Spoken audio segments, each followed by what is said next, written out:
So let us switch to Gib Metcalf presentation. So Gib is is also, as all of my speakers today, a specialist on climate economics, and he's from Tufts University. So Gib, the floor is yours. Thank you, Christian, and thank you for organizing this event today. So I'm moving away from a social optimizing approach and moving away towards from a temperature type goal to thinking about the macro implications of a more short-term target. In particular, President Biden in 2021 put forward a new updated national NDC, commitment to reducing emissions, aiming at 50 to 52% reduction from 2005 levels in 2030. And so what my colleague Alan Finkelstein and Shapiro and I wanted to do is think about what are the macroeconomic costs of hitting that, that kind of target. And just to be clear, we're looking at a target reduction that's focused on a reduction from 2005 levels. So that would mean reducing emissions in the United States to about 3 gigatons. And, but of course, we've had emission reductions between 2005 and today. So 2020, this is historic. This is projections from the Energy Information Administration Annual Energy Outlook. And so we're really looking at a reduction on the order of 35% as opposed to 50%. And so that's what we're going to be modeling in the paper. So the idea is that what is the cost and what do we know from the literature? Well, there's been some empirical work done, Yamazaki looking at British Columbia with other co-authors. And what we typically find is that there's little impact on aggregate employment, which will be the focus of our work here today. And that's corroborated by work that Jim Stock and I have done looking at carbon taxes in Europe for the 15 countries with carbon taxes, where there's great variation on when those taxes were put into place, as well as when they were, as well as their levels. And using a local projections approach, we basically find that there's zero impact of these taxes on either GDP growth or on employment. This is a picture actually for the impact of a $40 per ton carbon tax increase that covers 35% of emissions, which is about the average of carbon tax coverage in the EU countries with carbon taxes. There's essentially no impact that we can discern on either GDP or employment. And so that's basically, the empirical work doesn't find much of an impact, if any, on aggregate employment. Of course, there is significant changes in sectoral employment. We see big shifts away from dirty industries towards employment in green industries, as you would expect, as we would hope, but not in the aggregate level of employment. And if we look at general equilibrium models, we see, well, first off, if we look at sort of the older kinds of models that have been used to look at the question, they really can't tell us anything about aggregate employment because the models assume full employment. They can tell us something about sectoral shifts, but not much more than that. But there has been work that has incorporated frictional unemployment, work by Mark Hafstead and Rob Williams and Garth Hutel and various co-authors.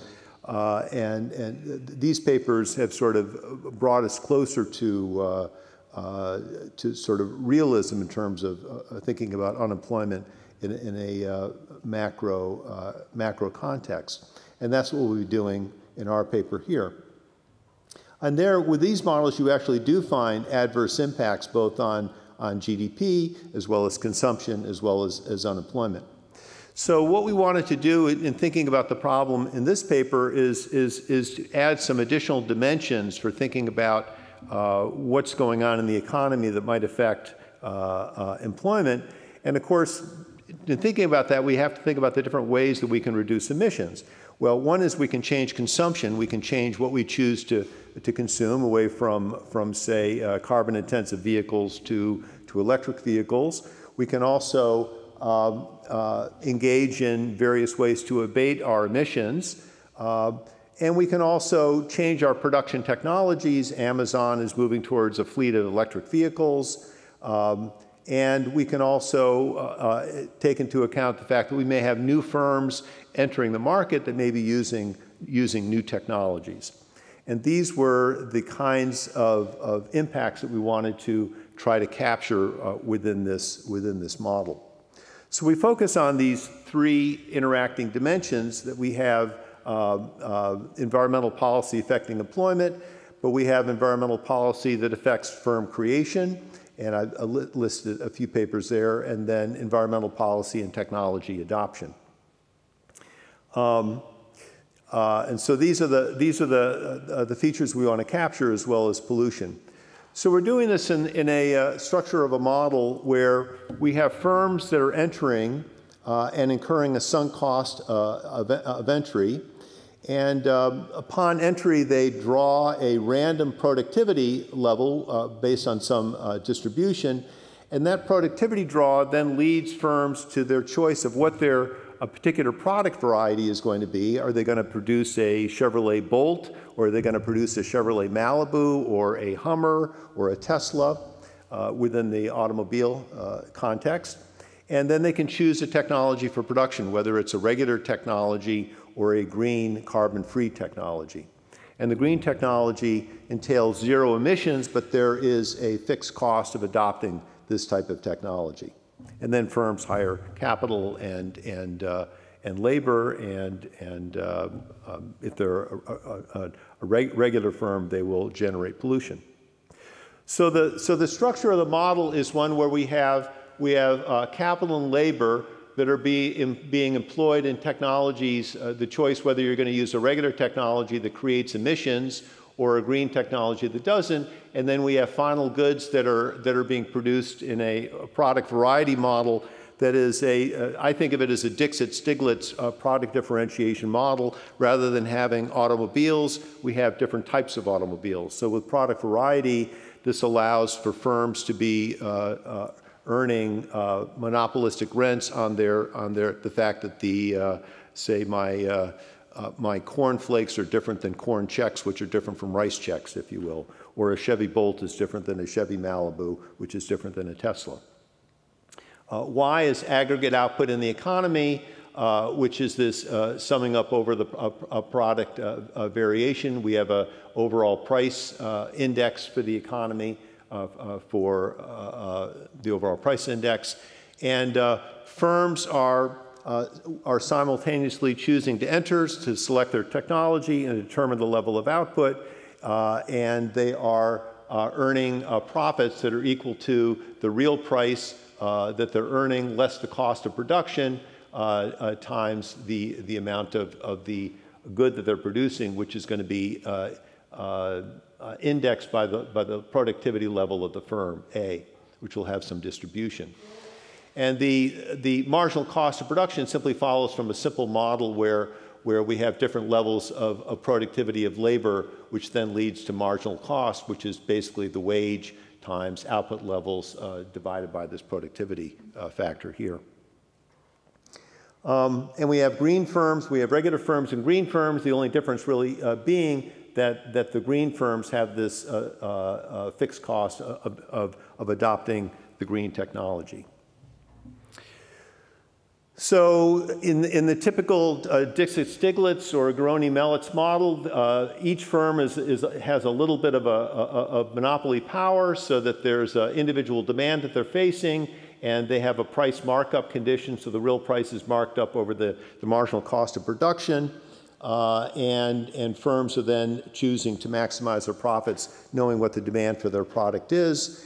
Let me skip through the math and get to the to sort of the results of the model. The first result is that the firms will choose their level, their type of technology, whether it's a green technology or a regular technology, based on their level of productivity. And there is a threshold level of productivity where the profits are equal for the two types of technology. So the more productive firms will choose the green technology, the less productive firms will choose the regular technology. And this follows from the fact that there is this fixed cost of choosing the green technology. So you need the higher productivity, and that just is reflected in this graph here, showing that as we look across the space of the values of productivity, we see that we have profit lines, profit functions for the two types of firms, and there is this threshold level where it makes sense to beyond which it makes sense to choose to be a green firm. So let me skip the conditional expectations. This is just some terminology in the paper. Basically, we don't need to spend any time on here. The number of firms are going to be equal to the existing number of firms from the previous period plus new entrants, but there is some exogenous firm exit delta. And based on the distribution function for productivity, some fraction of those overall firms will be regular technologies, and some fraction of those firms will be green technologies. And this is the average productivity within the red firms and average productivity of green firms. And so average profits for firms is some weighted average of the profits conditional on being in each sector. And of course, the expected profits, of course, determines whether someone wants to create a new firm or not.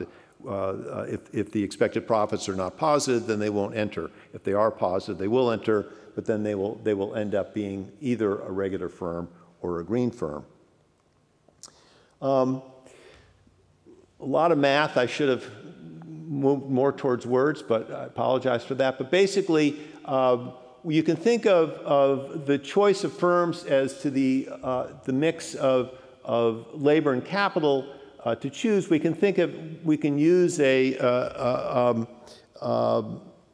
construct, a sort of an artificial construct to decompose production and technology adoption, with the idea that the firm producing the final good is purchasing an intermediate input that's either a regular or a green technology input. And the reason for this is just to facilitate comparison of models that abstract from firm entry and technology adoption.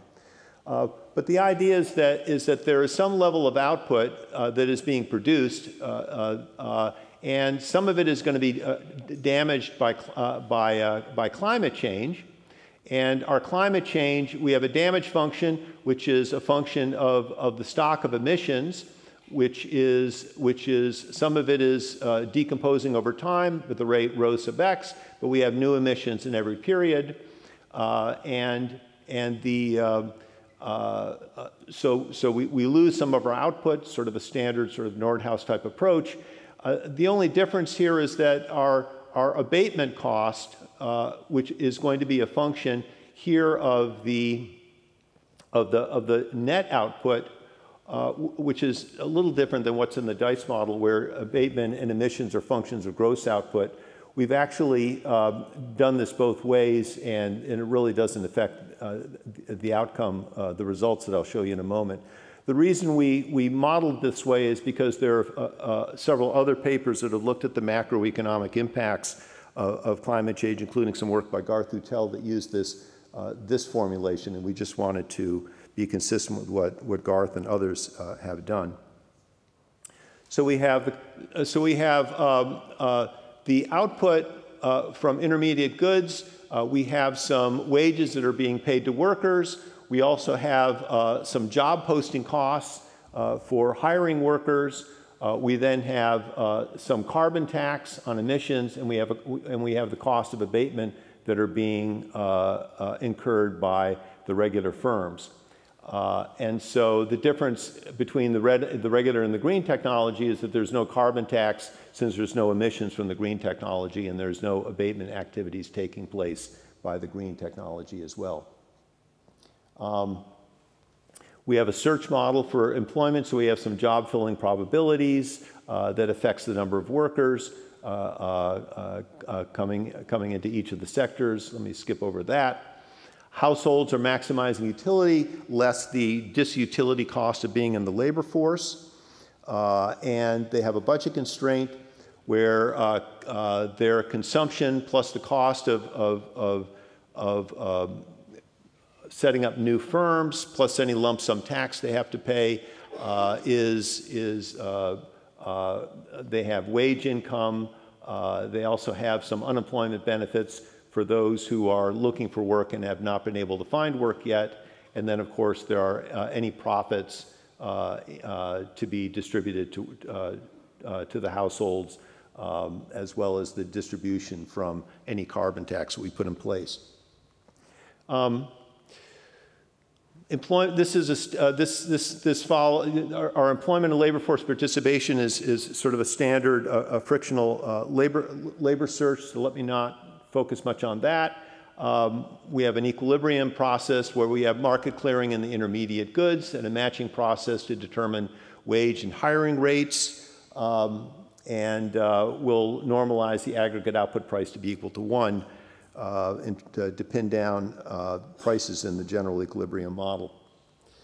And we have a resource constraint. So let me focus on the results in the simulation, which will be, I think, perhaps more interesting. So what we're going to do is we're going to reduce long-run emissions by 35% and gradually implement this over 20 quarters. And then what we will do is we'll turn off certain features of the model. First, we'll turn off the feature of firms being able to enter, new firms being able to enter, and then we can also turn off the technology adoption feature, which then leaves us with a model that is more similar to some of the earlier models in the literature calculating our carbon tax rates needed for particular emission reductions. We have model parameters. I'm not going to spend any time on that. Let me turn immediately to the results. So the first column tells you various benchmark model values before we put our carbon tax into place. The second column is then the benchmark values after the tax, and the third column tells you the percentage change for these variables. And down below, since these are all percentages, these are the percentage point changes relative to the baseline. And Alan is in the midst of sort of recalibrating our model so we actually can give you emissions in real units of megatons or tons. And but currently, the current version I'm showing you here, we just normalize emissions to be equal to 1 in the baseline, and of course, the model is designed to give us a 35% reduction in emissions in the new long-run equilibrium. So that's what we see there. And so what you see is that output is actually going up very modestly, 0.3%. Consumption is also going up very modestly. You see significant shifts in employment between the red and the green, regular and the green sectors. And total employment is slightly higher, though it looks lower, doesn't it? Slightly higher.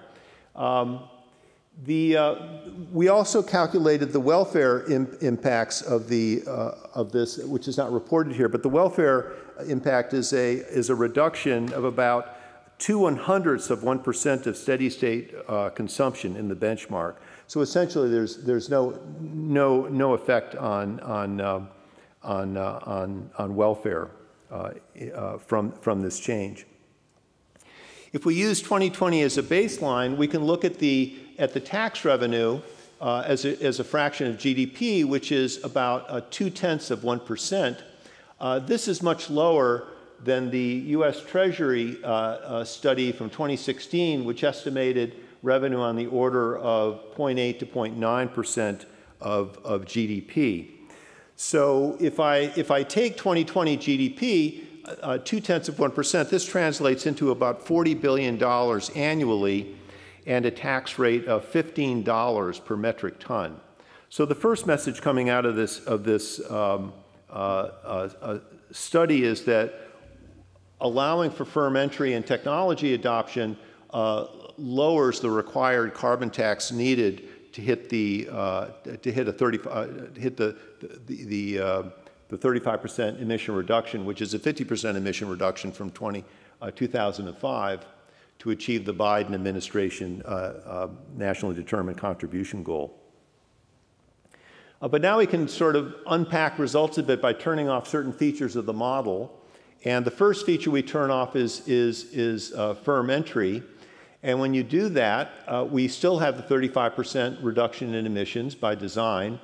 But now we're seeing that we have a slightly larger increase in output and much bigger swings in employment, much larger reductions in employment in the regular sector and gains in employment in the green sector.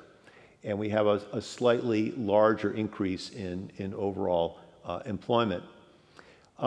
We also, calculating the welfare, turning off, if we turn off firm entry, we now have actually a slight gain in welfare on the order of about 0.5% of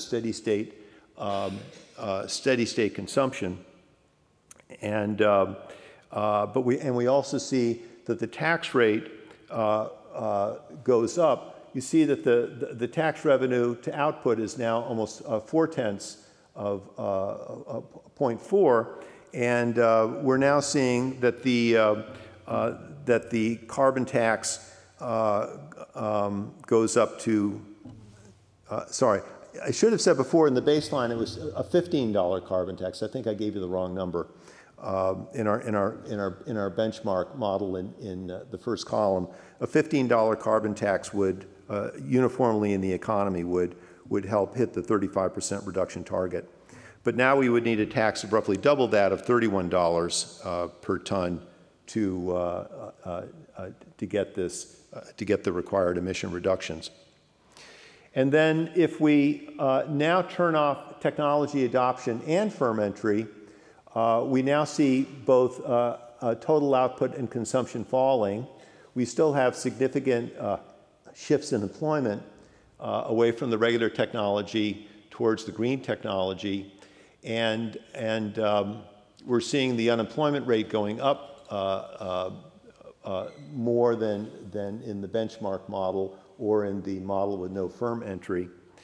And now the welfare cost is now in the order of 0.75 of 1% of steady state consumption. So the cost is highest once we've turned off the ability of firms to enter as well as the ability to adopt new technology with a cost.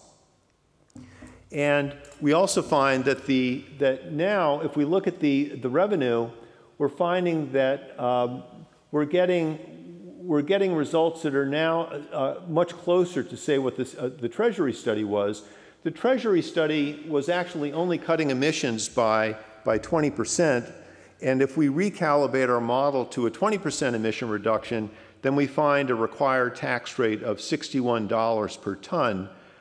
Is needed to get that 20% reduction. So that is actually quite close to what was found in the Treasury study and in some other studies that have looked at similar kinds of reductions. But for the 35% reduction that we're modeling here, now we would need a tax rate of about $134 per metric ton once we turn off these other features. So what we take away from this is that modeling technology adoption and firm entry are really critical for determining what carbon price would be needed to achieve any given emission reduction. And I think this sort of accords with what Rick was finding in showing us in his previous paper, though with different optimization framework in mind. Looking at the transitional dynamics as we move towards that new steady state, you see that there are real differences between our benchmark model, which includes firm entry as well as technology adoption in the models where we turn off firm entry, the green, or the model where we turn off both entry as well as technology adoption. We see that there's real differences, say, in consumption and output along the transition path, as well as in the new steady state equilibrium. The unemployment rate is much higher if we turn off these different features of the model, firm entry and technology adoption.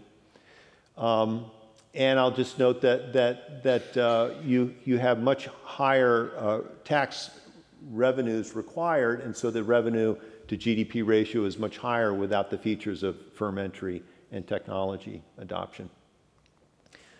We can also look at the labor market, and we see some big differences in employment in the sectors in terms of the shifts between the sectors, as well as wage rates, growth in wage rates. And finally, looking at emissions, of course, the emissions has to get us to the same place because we have to get that 35% reduction, but the carbon tax rate needed in order to do that is looking very different across those three models. So to conclude, this is a static model in the sense that we're really showing you two equilibria, one before and one after the tax, that we have some transitional dynamics in there, but a model with equilibrium, unemployment, firm entry and exit, and endogenous technology adoption. And I think the key points is that we get some positive impacts from this more realistic market structure, including the impacts on GDP and employment, as well as what level of carbon tax would be required to achieve a given emission reductions. And so I guess the final conclusion just then is that there's really a very modest cost to the United States were we to achieve the Biden, to implement a policy to achieve the Biden administration's goal of reducing emissions by 50 or 52% relative to 2005. And so with that, I will end. Thank you very much.